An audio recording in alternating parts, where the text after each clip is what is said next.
Hello friends, good evening. Today we will discuss about blood. आज का हमारा topic है ब्लड। और ब्लड के अंदर हम क्या क्या पढ़ेंगे? हम पढ़ेंगे ब्लड के बारे में पढ़ेंगे। दूसरा कंपोनेंट ऑफ ब्लड के क्या क्या कंपोनेंट्स हैं और कौन कौन से मेन कंपोनेंट हैं। और तीसरा पढ़ेंगे largest blood cell. Okay, why our blood colour is red. ठीक है, it's too much important for everyone. ABOAB, what is this? क्या है ये ABOAB? देखिए, आप ब्लड के बारे में पढ़ रहे हैं तो जाहिर सी बात है ना कि क्या होंगे ये ब्लड के ग्रुप होते हैं। A group, B group, O group, AB group और नेगेटिव भी होता है इनका। ठीक है, ये हमारे ब्लड ग्रुप्स हैं। अब हम देखेंगे कि खून का रंग लाल ही क्यों। ठीक है, क्यों होता है खून का रंग लाल ही? पीला, हरा, नीला क्यों नहीं होता है? ये सवाल अधिकतरों के दिमाग में आया होगा वैसे। ठीक है, यही चीज़ हम आज इस वीडियो के अंदर पढ़ेंगे कि ब्लड का कलर रेड ही क्यों होता है। ओके, ब्लड के बारे में पढ़ेंगे टोटल मिला के। कंपोजिशन ऑफ ब्लड क्या है? जो हमारा ब्लड होता है उसमें दो पार्ट होते हैं। ठीक है, दो पार्ट से मिलकर बना होता है। एक होता है लिक्विड पार्ट और एक होता है सॉलिड पार्ट। जो लिक्विड पार्ट होता है ब्लड का उसको हम बोलते हैं प्लाज्मा। और जो सॉलिड पार्ट होते हैं वो क्या होते हैं? जो हमारे RBC, WBC और प्लेटलेट्स, ये क्या होते हैं? हमारे सॉलिड पार्ट में आते हैं। जैसे यहाँ पे लिखा है, देखिए, your blood is made up of liquid and solids. The liquid part called plasma is made up of water, salts and protein. हमारा जो ब्लड है किससे मिलकर बना है? लिक्विड और सॉलिड पार्ट से। ठीक है, और जो लिक्विड पार्ट है वो क्या है? प्लाज्मा। जो लिक्विड पार्ट है उसे हम बोलते हैं प्लाज्मा। और जो प्लाज्मा है वो किससे मिलकर बना है? Water, salt and protein. Over half of your blood is plasma. ऐसा क्यों कहा इसने यहाँ पर कि हमारा जो ब्लड है उसका आधा हिस्सा किससे बना है? आधा हिस्सा क्या है? पूरा प्लाज्मा है। क्यों? क्योंकि जो प्लाज्मा है हमारे ब्लड में 55% से 60% तक क्या है? हमारा प्लाज्मा प्रेजेंट है ब्लड में। ठीक है, बाकी बचा हुए में क्या होता है? हमारी RBC आ जाती है, WBC और प्लेटलेट्स, ये आते हैं बाकी बचे हुए में पोर्शन में। ठीक है, 55% से लेकर 60% तक तो हमारा प्लाज्मा प्रेजेंट रहता है। The solid part of your blood contains red blood cells, white blood cells and platelets. Okay, कौन सा part? Solid part.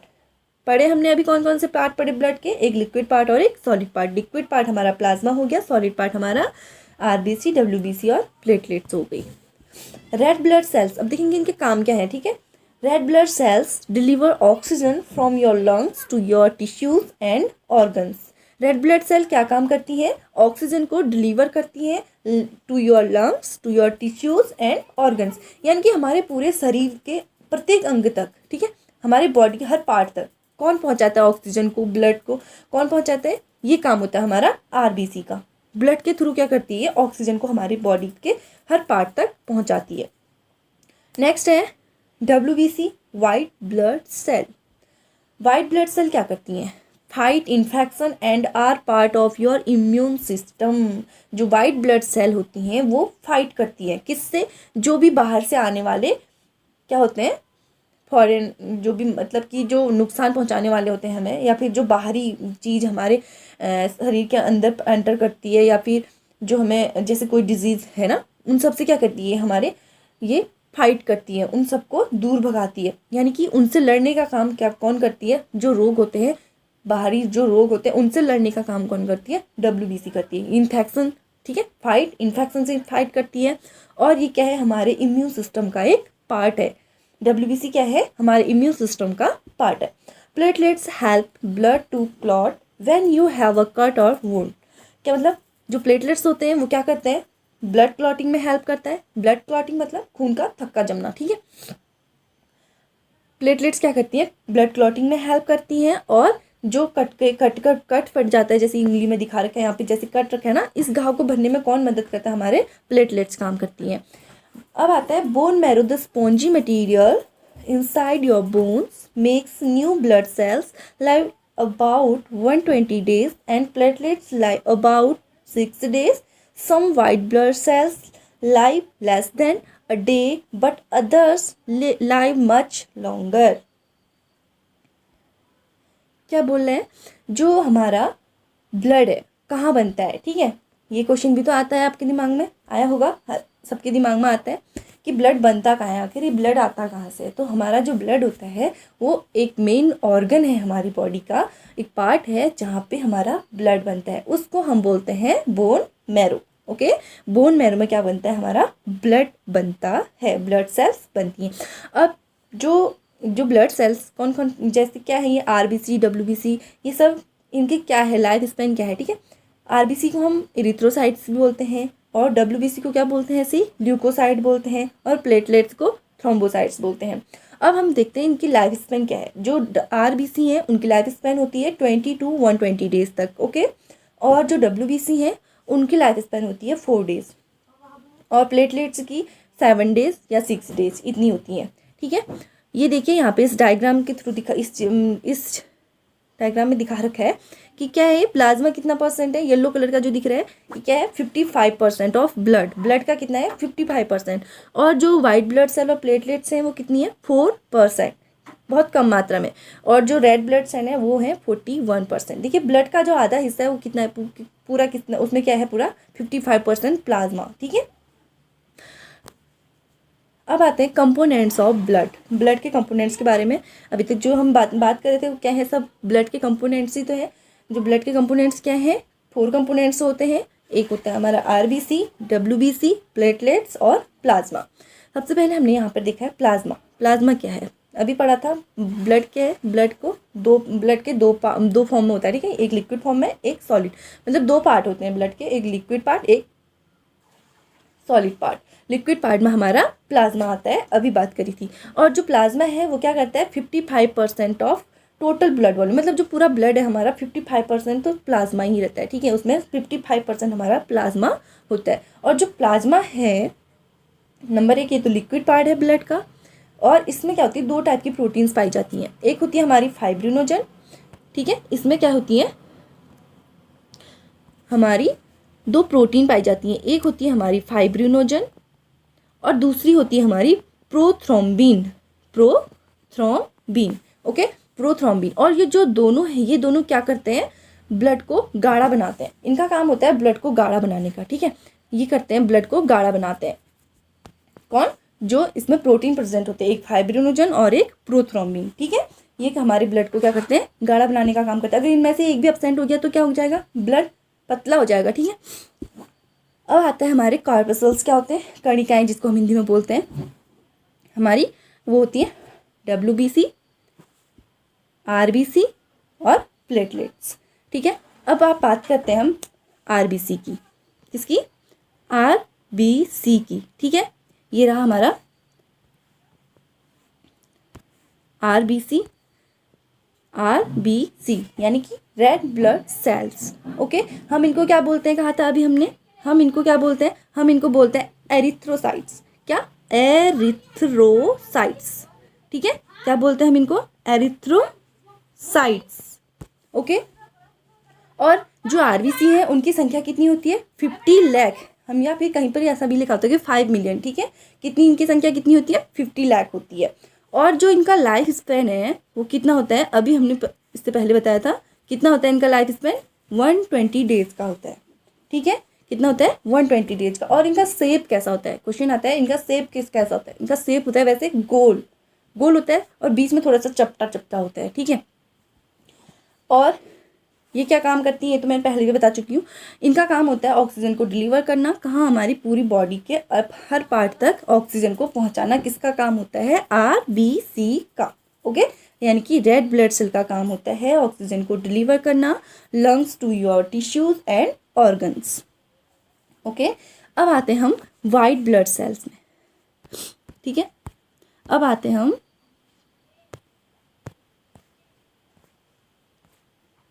White blood cell में। ये हमारी वाइट ब्लड सेल्स हैं,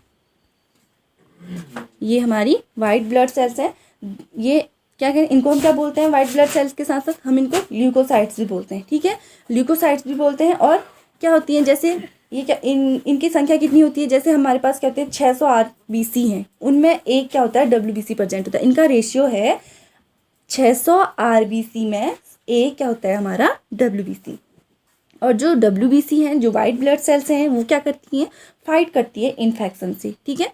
हमारे शरीर में आने वाले जो भी बाहरी जो तत्व होते हैं जो हमारी बॉडी को नुकसान पहुंचाते हैं, उनसे लड़ने के लिए उनसे क्या करती है, फाइट करती है कौन, WBC। और हमारे इम्यून सिस्टम का क्या है, ये एक पार्ट है। अब आते हैं हम, हाँ, और जो WBC है उसके भी क्या है, टाइप्स हैं, ठीक है। कितने टाइप्स के होते हैं, क्या क्या टाइप है इसके, एक होता है एंटीबॉडी, ठीक है, एक होता है एंटीबॉडी, दूसरा हमारा लिम्फोसाइट, तीसरा मोनोसाइट।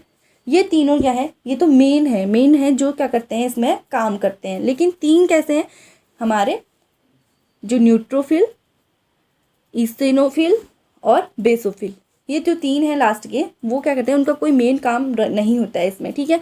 जो हमारा एंटीबॉडी, लिम्फोसाइट और मोनोसाइट है, इनका ही बड़ा रोल है इसमें, ठीक है। जो एंटीबॉडी होता है वो क्या करता है, जो बाहर से आने वाली डिजीज़ होती हैं उनको पहचानता है, ठीक है। क्या करता है एंटीबॉडी, उनको पहचानने का काम करता है। फिर जो लिम्फोसाइट है हमारा, ये क्या करता है, लिम्फोसाइट को हम क्या बोलते हैं, T सेल्स भी बोलते हैं, ठीक है। जो लिम्फोसाइट है क्या करता है, उनको किल करता है। जो बाहरी तत्व है ना, मतलब जो रोग डिजीज़ वगैरह हैं जिनको पहचानता है एंटीबॉडी है, पहचान करने वाला हमारा एंटीबॉडी हो गया, उसको मारता कौन है, उनको किल कर देता है हमारा लिम्फोसाइट। अब लिम्फोसाइट ने किल कर दिया तो वो जाएंगे कहाँ, वो ऐसे किल करते रहा तो कितना ढेर नहीं हो जाएगा, ठीक है। अब इसको साफ करने वाला भी तो होना चाहिए कोई, नहीं तो गंदगी नहीं हो जाएगी। तो इसको साफ करता है हमारा मोनोसाइट। कौन करता है, मोनोसाइट करता है। इसको साफ हमारा मोनोसाइट करता है। कैसे, जो मोनोसाइट होता है वो क्या करता है, इसको खा जाता है, ठीक है, खा लेता है। इसीलिए इसका ये क्या होता है, थोड़ा आकार में बड़ा भी होता है, इसीलिए हम इसको बोल देते हैं। अभी मैंने फर्स्ट में डिस्कस किया था कि लार्जेस्ट ब्लड सेल, क्वेश्चन आता है हर, मतलब कॉम्पिटिटिव एग्जाम में भी पूछा जाता है, क्या होता है कि लार्जेस्ट ब्लड सेल क्या है, तो लार्जेस्ट ब्लड सेल क्या कहेंगे हम, मोनोसाइट, ओके। क्या है हमारी लार्जेस्ट ब्लड सेल, मोनोसाइट। अब हम देखते हैं प्लेटलेट्स। प्लेटलेट्स क्या है, प्लेटलेट्स को हम क्या बोलते हैं, थ्रोम्बोसाइट्स भी बोलते हैं। और इनकी संख्या कितनी होती है, 2 लाख होती है। और जो लाइफ स्पैन है वो होता है हमारा 7 डेज का। और क्या होता है, मतलब इनका जो आकार होता है कुछ उत्तल लेंस के टाइप का होता है, ठीक है। और इनमें न्यूक्लियस एब्सेंट होता है। और जो प्लेटलेट्स होते हैं वो क्या करते हैं, बॉडी को शक्ति प्रदान करती हैं। अब इसका एग्जाम्पल देती हूँ, ठीक है। जैसे 2 बच्चे हैं, पढ़ाई करते हैं। एक बच्चा है सुबह से शाम तक पढ़ते रहता है, ठीक है, थकता नहीं है, सुबह शाम दिन भर, मतलब जब भी देखो आप कहते हो कि इतना ज़्यादा कैसे पढ़ लेते हो तुम, ठीक है। वो है स्टेमिना है उसके अंदर इतना कि वो पढ़ लेता है, यानी कि उसके अंदर जो भी प्लेटलेट्स है ना, प्लेटलेट्स का कमाल है भाई। एक बंदा है, दोनों साथ में बैठे हैं, एक है लगातार पढ़ते रह रहा है फिर भी उसको कुछ ना थकान हो रही है ना कुछ, ये उसके अंदर का स्टेमिना। और दूसरा है कि थोड़ी देर में ही थक गया, पढ़ने का मन नहीं कर रहा। ये सब क्या है, प्लेटलेट्स की, ओके। प्लेटलेट्स का रोल है हमारी बॉडी में जो भी है। प्लेटलेट्स अगर कम है तो क्या करेगा, इंसान जल्दी थक जाएगा, ओके, एनर्जी नहीं रहेगी, थक जाएगा तो कुछ काम कैसे कर पाएगा। लेकिन अगर प्लेटलेट्स सही है, 2 लाख हैं हमारी बॉडी में प्लेटलेट्स, तो उसका स्टेमिना भी सही रहेगा, ठीक है। अब हम डिस्कस कर लिया हमने plasma, white blood cell, platelets और रेड ब्लड सेल्स।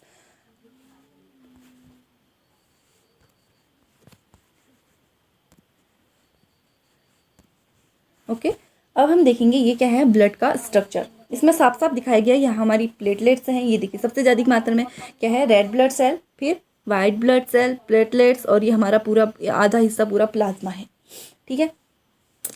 अब हमारा एक क्वेश्चन आता है क्या, कि जो प्लाज्मा है, वाइट ब्लड सेल है, प्लेटलेट्स है, रेड ब्लड सेल है, इसमें एक क्वेश्चन आता है कि ब्लड में सबसे अधिक मात्रा में क्या पाया जाता है, क्या पाया जाता है ब्लड में सबसे अधिक मात्रा में। अगर ब्लड में सबसे अधिक मात्रा में क्या पाया जाता है पूछेंगे तो हमारा आंसर होना चाहिए क्या, प्लाज्मा, ठीक है। ब्लड में सबसे अधिक मात्रा में हमारा प्लाज्मा होता है। लेकिन अगर पूछता है कि जो हमारी कार्पसल्स हैं, ठीक है, जो कणिकाएं हैं हमारी, कणिकाएं मतलब कणिका में क्या क्या थे हमारे, RBC, WBC और प्लेटलेट्स। अगर वो पूछता है कि कणिकाओं में, जब वो पूछेगा कि कणिकाओं में या फिर कार्पसल्स में कि मतलब सबसे बड़ा कौन है या फिर सबसे अधिक मात्रा में क्या पाया जाता है, तो हमारा आंसर तब होता है रेड ब्लड सेल्स। ये क्वेश्चन बहुत कंफ्यूज करता है, यहाँ पे नंबर कट सकते हैं। तो ध्यान देने की बात क्या है, जो अगर वो पूछता है कि ब्लड में सबसे अधिक मात्रा में क्या पाया जाता है, तब हमारा आंसर होना चाहिए प्लाज्मा, क्योंकि प्लाज्मा कितना है यहाँ पे 55%। अगर वो पूछता है कार्पसल्स में या फिर कणिकाएं में सबसे अधिक मात्रा में कौन पाया जाता है, तो क्या होती है, सबसे अधिक मात्रा हमारी रेड ब्लड सेल्स की होती है। अब आता है हमारा Y our blood colour is red. Question था ना जो मैंने बोला था कि to much important for everyone. Okay, खून, देखिए जो हमारा ब्लड होता है उसमें 4 कंपोनेंट होते हैं। अभी तो यही तो पढ़ते आ रहे थे, अब तो याद भी हो गए होंगे कि कौन कौन से कंपोनेंट होते हैं। ठीक है, एक होता है हमारा आरबीसी, हिंदी में हम इसको बोलते हैं लाल रक्त कणिकाएं, और दूसरा होता है WBC श्वेत रक्त कणिकाएं, तीसरा है हमारा प्लेटलेट्स, चौथा प्लाज्मा। ये चारों अभी हम डिस्कस कर चुके हैं डिटेल में। अब हमें जानना है कि ये ब्लड का कलर रेड कैसे होता है, मेन टॉपिक। ओके, ये रेड ही क्यों होता है, लाल पीला हरा नीला क्यों नहीं होता है, ये सबका आंसर है यहाँ पे। तो आरबीसी की मात्रा ब्लड में ज़्यादा होती है नहीं, आरबीसी की मात्रा कहाँ ज़्यादा होती है, अभी बताया था कार्पसल्स में। ठीक है, आरबीसी की मात्रा ज़्यादा होती है कार्पसल्स में, और लेकिन ब्लड में किसकी मात्रा अधिक होती है, प्लाज्मा की। इसका रंग लाल रंग होने के साथ साथ क्या होता है, एक और विशेषता है इसकी, आरबीसी खून व ऑक्सीजन को शरीर के सभी अंगों तक पहुंचाता है। ये भी अभी हम डिस्कस कर चुके हैं कि जो आरबीसी है वो क्या करता है, खून और ऑक्सीजन को हमारे सब बॉडी के जितने भी पार्ट होते हैं वहाँ तक पहुँचाने का काम कौन करता है, हमारा आरबीसी करता है। अब जो आरबीसी है उसमें क्या होता है, एक पिगमेंट पाया जाता है, ठीक है, जिसकी प्रेजेंस के कारण हमारा ब्लड कैसा होता है, रेड कलर का होता है। अब ब्लड का कलर रेड है, वो पिगमेंट कौन सा है जिसकी प्रेजेंस के कारण हमारा ब्लड रेड है, उस पिगमेंट को हम बोलते हैं हीमोग्लोबिन। ओके, अब जो हीमोग्लोबिन है वो हमारे बॉडी, वो क्या करता है, आयरन के साथ मिलकर, ठीक है, अकेला हीमोग्लोबिन आयरन के साथ मिलकर क्या करता है, आयरन के साथ मिलकर ऑक्सीजन के साथ, आयरन ऑक्सीजन के साथ, ये मतलब जो हीमोग्लोबिन है आयरन से युक्त होता है, और आयरन और ऑक्सीजन के साथ एक मतलब कि बाइंड होकर, ठीक है, आयरन और ऑक्सीजन के साथ मिलकर क्या बनाता है, एक संरचना टाइप की बनाता है। जैसे यहाँ पे दिखाया गया डायग्राम पे देखिए, O2 मॉलिक्यूल्स हैं, ये हमारा हीमोग्लोबिन मॉलिक्यूल है ये, ठीक है, ये क्या करते हैं, आपस में बाइंड होकर, आयरन के साथ बाइंड होकर क्या बनाते हैं, रेड ब्लड सेल्स। ठीक है, क्या बनाते हैं, रेड ब्लड सेल्स, यानी कि लाल रक्त कणिकाएं। इसीलिए यही रीजन है कि हमारा ब्लड कैसा होता है, रेड कलर का होता है।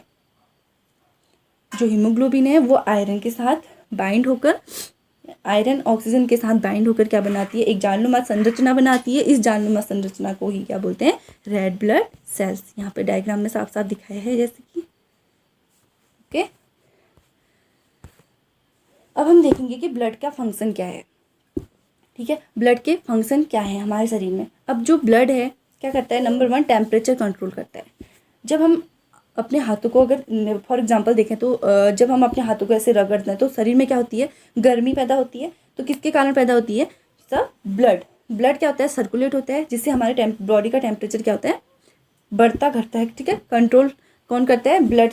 जो ब्लड का फंक्शन क्या है, टेम्परेचर को कंट्रोल करना। दूसरा होता है ट्रांसपोर्ट ऑफ न्यूट्रिएंट्स मतलब जो भी पोषण होता है उसको ट्रांसपोर्ट करना। ये भी काम किसका है, ब्लड का। अब देखो ऑक्सीजन भी किसके थ्रू जा रही है, ब्लड के थ्रू जा रही है। तो जो न्यूट्रिएंट्स होते हैं वो किसके थ्रू जाएंगे, वो भी ब्लड के थ्रू हमारी बॉडी को मिलेंगे।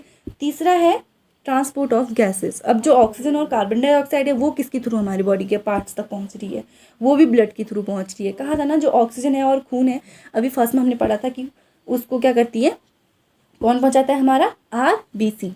बॉडी के सारे पार्ट्स तक हमारा आरबीसी पहुंचाती है। तो इसमें तो क्या लिख बोलेंगे हम, transport of gases, oxygen plus carbon dioxide.